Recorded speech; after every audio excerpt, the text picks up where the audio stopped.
আপনারা আমাদের কথা শুনছেন, সেজন্য আপনাদের কাছে কৃতজ্ঞতা। আমরা আপনাদের কাছে নতুন বাংলাদেশের বার্তা নিয়ে এসেছি।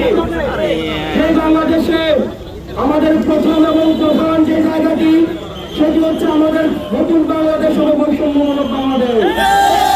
আমাদের এই বৈষম্যহীন বাংলাদেশ করার জন্য আমাদের নতুন যে বাংলাদেশটা হবে, আমাদের অতীতে যে বৈষম্যমূলক যে বাংলাদেশটা ছিল, সেটার উঠে উঠে আমরা একটা বৈষম্যহীন বাংলাদেশ গঠন করতে পারবো। প্রিয় সহযোদ্ধা, আপনারা জানেন জুলাই আগস্টে এই জায়গাটাতে আমাদের গুলি করে হাসিনা শাহী আমাদের ভাইদেরকে আমাদেরকে হত্যা করেছে। প্রিয় চট্টগ্রামবাসী, আমরা আপনাদেরকে নতুন বাংলাদেশের গল্প শোনাতে চাই। আপনারা যারা নতুন বাংলাদেশ, আপনাদেরকে নিয়ে আমরা গর্ব, যে বাংলাদেশে আমরা রাষ্ট্রের প্রত্যেকটা প্রতিষ্ঠানকে আমরা জবাবদিহিতার মধ্যে নিয়ে আসতে পারবো। আমাদের সামনে আমাদের পুলিশ ভাইরা রয়েছে, পুলিশ ভাইদের উপরে অনেকেই বিরক্ত, কিন্তু পুলিশকে কারা ব্যবহার করেছে তাদেরকে নিয়ে কেউ কথা বলে না। পুলিশের প্রমোশন নিয়ে কেউ কথা বলে না। পুলিশের যে অনৈতিক পরিশ্রম সেটা নিয়ে কেউ কথা বলে না। পুলিশের সংস্কার নিয়ে কেউ কথা বলে না।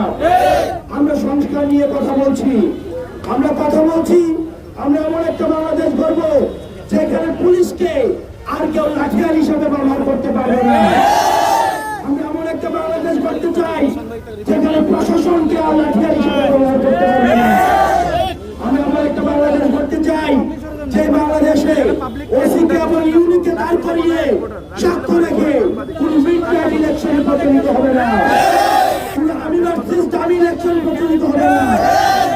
আমাদের সরকারি কর্মকর্তা কর্মচারী যে বাইরে রয়েছেন, আমরা আপনাদেরকে আহ্বান জানাবো, আপনারা কোন সরকারের দলীয় লাঠিয়াল বাহিনী হিসেবে নিজেরা কাজ করেন না।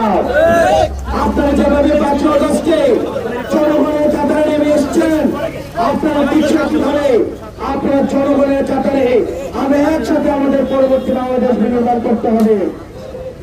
প্রিয় চট্টগ্রামবাসী, আপনাদের কাছে প্রশ্ন, আপনারা কি আর এই মুজিববাদী সংবিধান আর সংসদে দেখতে চান?